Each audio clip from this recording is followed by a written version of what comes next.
This video is for educational and informational purposes only. Please do your own research before applying. కేవలం సర్టిఫికేట్లు చూసి ఎంపిక చేసేందుకు మన ఆంధ్రప్రదేశ్లో ఉన్న వైజాగ్ పోర్ట్ వాళ్ళైతే కొత్త నోటిఫికేషన్ అయితే రిలీజ్ చేసి రిక్రూట్మెంట్ చేస్తున్నారు. వీటికి ఆంధ్రప్రదేశ్ వాళ్ళైనా తెలంగాణ వాళ్ళైనా మేల్ అండ్ ఫీమేల్ క్యాండిడేట్స్ ప్రతి ఒక్కరు ఎలిజిబుల్ ఉంటారు. ఎలాంటి ఎగ్జామ్ లేకుండా ఎలాంటి అప్లికేషన్ ఫీ లేకుండా సెలెక్షన్ అయితే చేస్తారు. సో నేను ఇదే వీడియోలో నోటిఫికేషన్కి సంబంధించిన ఫుల్ డీటెయిల్స్తో పాటు ఎలా అప్లై చేసుకోవాలనేది కూడా చెప్తాను. కాబట్టి ప్రతి ఒక్కరు వీడియోని ఎండ్ వరకు చూడండి.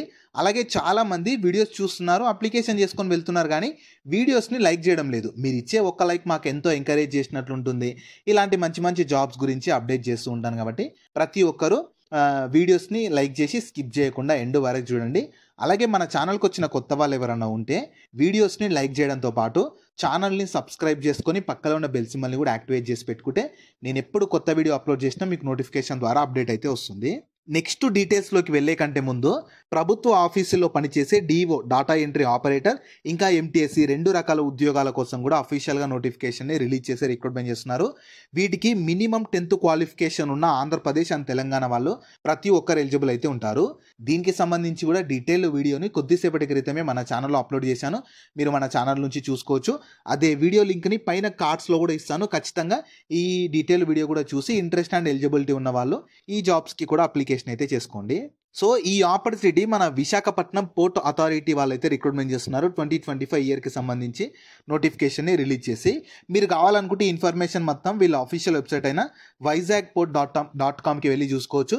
ఈ వెబ్సైట్ని మీరు గూగుల్లో సెర్చ్ చేసినా వస్తుంది. అదే వెబ్సైట్ లింక్ని కింద డిస్క్రిప్షన్లో కామెంట్ సెక్షన్లో కూడా పిన్ చేస్తాను. మీరు అక్కడ నుంచి అయినా యాక్సెస్ చేసుకోవచ్చు. అలాగే కింద డిస్క్రిప్షన్లో కామెంట్ సెక్షన్లో మన Instagram, Telegram, WhatsApp channel links కూడా ఇస్తాను. మీరు ఖచ్చితంగా వాటిని కూడా ఫాలో అవ్వండి. ఎందుకంటే నేను డైలీ వాటిలో కూడా ఇలాంటి గవర్నమెంట్ జాబ్స్తో పాటు ప్రైవేట్ ఇంకా వర్క్ ఫ్రమ్ హోమ్ జాబ్స్ గురించి కూడా అప్డేట్ చేస్తాను. మీరు మిస్ అవ్వద్దు అనుకుంటే మాత్రం ఫాలో అయితే అయిపోండి. సో ఫస్ట్ నోటిఫికేషన్ ఓవర్వ్యూ అయితే చూద్దాము. ఇందులో డిప్లొమా వాళ్ళకు ఉన్నవి, గ్రాడ్యుయేట్ వాళ్ళకు వేకెన్సీస్ ఉన్నవి. రిక్రూట్మెంట్ చేస్తున్న ఆర్గనైజేషన్ మాత్రం విశాఖపట్నం పోర్ట్ అథారిటీ వాళ్ళైతే రిక్రూట్మెంట్ చేస్తున్నారు. సో ఎలాంటి ఎక్స్పీరియన్స్ ఏమీ అవసరం లేదు. ఫ్రెషర్స్ అయినా ఎక్స్పీరియన్స్డ్ వాళ్ళు ఎవరైనా అప్లై చేసుకోవచ్చు. November 30 వరకు అయితే ఉంది. సో నేను ఎలా అప్లై చేసుకోవాలనేది కూడా ఇదే వీడియోలో చెప్తాను. కాబట్టి అందరూ వీడియోని మాత్రం ఎండ్ వరకు చూడండి. ఎలిజిబిలిటీ క్రైటీరియా చూడండి. ఖచ్చితంగా గ్రాడ్యుయేట్ వేకెన్సీస్కి అయితే డిగ్రీ ఇన్ ఇంజనీరింగ్ లేదా టెక్నాలజీ ఫ్రమ్ రికగ్నైజ్డ్ యూనివర్సిటీ నుంచి చేసిన వాళ్ళు ఎలిజిబిలిటీ ఉంటారు. టెక్నీషియన్ వేకెన్సీస్కి అయితే డిగ్రీ ఇన్ ఇంజనీరింగ్ లేదా technology from state board of university, state board లేదా యూనివర్సిటీ నుంచి పాస్ అయిన వాళ్ళు ఉంటారు, వాళ్ళైతే ఎలిజిబుల్ ఉంటారు. ఈ డిసిప్లిన్స్ ఏంటివి, రెస్పెక్టివ్ డిసిప్లిన్స్ని మీరు కింద నోటిఫికేషన్లో డీటెయిల్గా ఉంటాయి. ఒకసారి నోటిఫికేషన్ పీడిఎఫ్ని కింద డిస్క్రిప్షన్లో కామెంట్ సెక్షన్లో పిన్ చేస్తాను. ఒకసారి డౌన్లోడ్ చేసుకొని చూసుకోండి. అండ్ పాస్డ్ అవుట్ ఇయర్స్ కూడా ఇచ్చారు. ఖచ్చితంగా 2022, 23, 24లో పాస్ అయిన వాళ్ళు మాత్రమే ఎలిజిబుల్ ఉంటారు. ఖచ్చితంగా అది కూడా మీరైతే చూసుకోండి. ఎందుకంటే మీరు 25లో పాస్ అయిన వాళ్ళు లేదంటే 21లో పాస్ అయిన వాళ్ళు అప్లై చేసుకున్న యూజ్లెస్, అంటే మీరు ఎలిజిబుల్ కాదు. కాబట్టి ఓన్లీ ఈ 3 ఇయర్స్లో పాస్ అయిన వాళ్ళు మాత్రమే ఎలిజిబుల్ అయితే ఉంటారు. సో ఈ జాబ్స్కి ఆల్రెడీ మీరు ఒకవేళ అప్రెంటిస్షిప్ చేసిన వాళ్ళు కానీ లేదా ఎంప్లాయిడ్ అంటే ఆల్రెడీ జాబ్ చేస్తున్న వాళ్ళైతే క్లియర్గా నాట్ ఎలిజిబుల్ అని ఇచ్చారు. అది మాత్రం చూసుకోండి. మీకు ఒకవేళ ఈ క్వాలిఫికేషన్ లేకున్నా సరే, ఈ డిప్లొమా కానీ ఇంజనీరింగ్ విభాగంలో డిగ్రీ లేకున్నా సరే, మీ ఫ్రెండ్స్ అండ్ ఫ్యామిలీ మెంబర్స్లో ఎవరికన్నా ఈ క్వాలిఫికేషన్ ఉంటే వాళ్ళకి ఈ వీడియో షేర్ చేయండి. చాలా అంటే చాలా యూజ్ అవుతుంది. నెక్స్ట్ వేకెన్సీ డీటెయిల్స్ చూడండి. డిసిప్లిన్స్ మీరు నోటిఫికేషన్లో వేసుకోవచ్చు. ఇక్కడ చెప్తున్నాను చూడండి, కొన్ని డిసిప్లిన్స్ ఇచ్చారు. టోటల్ అయితే గ్రాడ్యుయేట్ అప్రెంటిస్లో 27 ఉన్నవి. టెక్నీషియన్ అప్రెంటిస్ డిప్లొమా వాళ్ళకైతేనేమో 31 వేకెన్సీస్ ఉన్నవి. మెకానికల్ విభాగంలో గ్రాడ్యుయేట్ అప్రెంటిస్లో 10 వేకెన్సీస్, టెక్నీషియన్ దాంట్లో డిప్లొమా వాళ్ళకు 12 వేకెన్సీస్. ఎలక్ట్రికల్ దాంట్లో అయితేనేమో గ్రాడ్యుయేట్ దాంట్లో 8 వేకెన్సీస్, టెక్నీషియన్ దాంట్లో 11 వేకెన్సీస్. ఎలక్ట్రానిక్స్ అండ్ కమ్యూనికేషన్ దాంట్లోనేమో గ్రాడ్యుయేట్ దాంట్లో 5 వేకెన్సీస్, టెక్నీషియన్ దాంట్లోనేమో 8 vacancies. Computer science and engineering విభాగంలోనేమో 4 వేకెన్సీస్ గ్రాడ్యుయేట్ దాంట్లో. డిప్లొమా వాళ్ళకైతే ఎలాంటి వేకెన్సీస్ లేవు. సో ఓన్లీ ఈ 4 డిసిప్లిన్స్లో డిప్లొమా కానీ లేదా డిగ్రీ అంటే గ్రాడ్యుయేషన్ చేసిన వాళ్ళు మాత్రమే ఈ ఉద్యోగాలకు ఎలిజిబుల్ ఉంటారు. మిగతా వాళ్ళైతే క్లియర్గా ఎలిజిబుల్ అయితే ఉండరు, చూసుకోండి. నెక్స్ట్ శాలరీ కానీ స్టైఫండ్, అంటే ఇవి మీకు పర్మనెంట్ జాబ్స్ అయితే కాదు. ఇవి అప్రెంటిస్షిప్ వేకెన్సీ అనమాట. అంటే 1 year పాటు మీకు అప్రెంటిస్షిప్ ట్రైనింగ్ ఇస్తారు. ఆ ట్రైనింగ్ పీరియడ్లో మీకు మంత్లీ స్టైఫండ్ ఇస్తారు. ట్రైనింగ్ తర్వాత మీకు అప్రెంటిస్షిప్ సర్టిఫికేట్ కూడా ఇస్తారు. మంత్లీ స్టైఫండ్ ఈ గ్రాడ్యుయేట్ అప్రెంటిస్కి అయితేనేమో 9,000 ఇస్తారు. టెక్నీషియన్ అప్రెంటిస్కి అయితేనేమో 8,000 per month స్టైఫండ్ ఉంటుంది. సో ఇవి మంత్లీ స్టైఫండ్ లాగా ఇస్తారనమాట.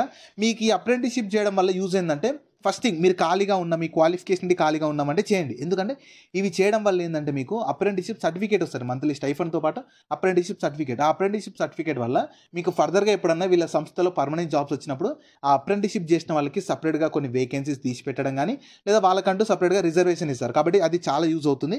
అది మాత్రం చూసుకోండి. ఖాళీగా ఉంటే మాత్రం ఈ ఆపర్చునిటీని యూటిలైజ్ చేసేసుకోండి. నెక్స్ట్ సెలక్షన్ ప్రాసెస్ ఎలా ఉంటుందంటే మీకు ఎలాంటి ఎగ్జామ్ ఏమీ ఉండదు.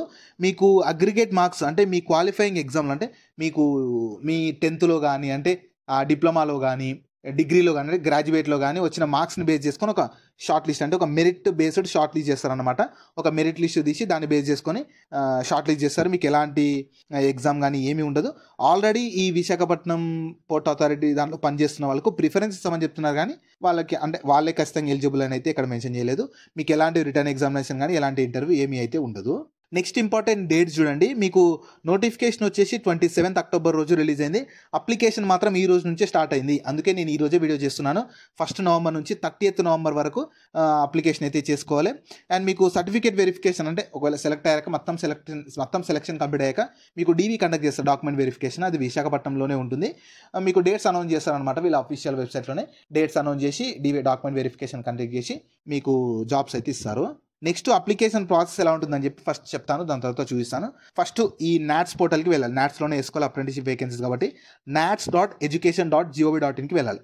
అందులో మీరు ఆల్రెడీ రిజిస్టర్ చేసుకుంటేనేమో అవసరం లేదు, లేదంటే స్టూడెంట్ దాంట్లోకి వెళ్ళి ఎన్రోల్ చేసుకోవాలి. దాంట్లో మీకు ఎన్రోల్మెంట్ నెంబర్ వస్తుంది.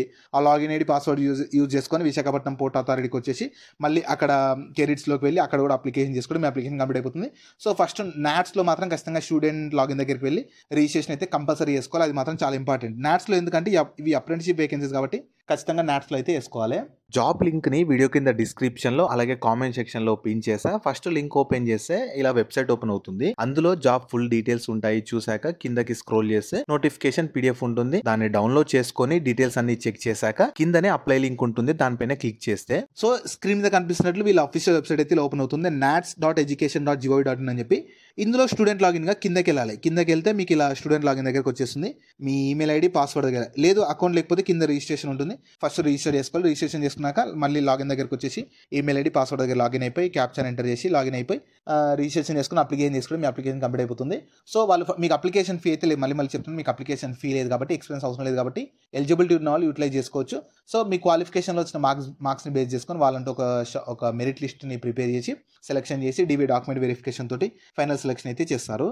సో ఈ ఆపర్చునిటీ మన ఆంధ్రప్రదేశ్లో ఉన్న విశాఖపట్నం పోర్ట్ అథారిటీ వాళ్ళైతే రిక్రూట్మెంట్ చేస్తున్నారు అప్రెంటిస్‌షిప్ వేకెన్సీస్ కోసం. సో మీకు పర్మనెంట్ జాబ్స్ అయితే కాదు, 2022, 23, 24లో పాస్ అయిన డిప్లొమా ఇంకా ఇంజనీరింగ్ డిగ్రీ చేసిన వాళ్ళు ఈ జాబ్స్కి ఎలిజిబుల్ ఉంటారు. మీకు 1 year పాటు అప్రెంటిస్‌షిప్ ట్రైనింగ్ ఇస్తారు. ట్రైనింగ్ పీరియడ్లో స్టైఫండ్ ఇస్తారు. ట్రైనింగ్ తర్వాత అప్రెంటిస్‌షిప్ సర్టిఫికేట్ కూడా ఇస్తారు. కాబట్టి మంచిగా క్వాలిఫికేషన్ నుండి ఖాళీగా ఉన్నాం అనుకునే వాళ్ళు ఈ అవకాశాన్ని అయితే యూటిలైజ్ అయితే చేసుకోవచ్చు. సో వీటికి సంబంధించిన లింక్స్ అన్ని వీడియో కింద డిస్క్రిప్షన్లో అలాగే కామెంట్ సెక్షన్లో పిన్ చేసా చూడండి. అలాగే మీ ఫ్రెండ్స్ అండ్ ఫ్యామిలీ మెంబర్స్ అందరికి కూడా షేర్ చేయడం మాత్రం మర్చిపోకండి. మీకు జాబ్స్ గురించి ఎలాంటి డౌట్స్ ఉన్నా సరే కింద కామెంట్స్లో అడగండి. నేను ప్రతి కామెంట్కి రిప్లై అయితే ఇస్తాను.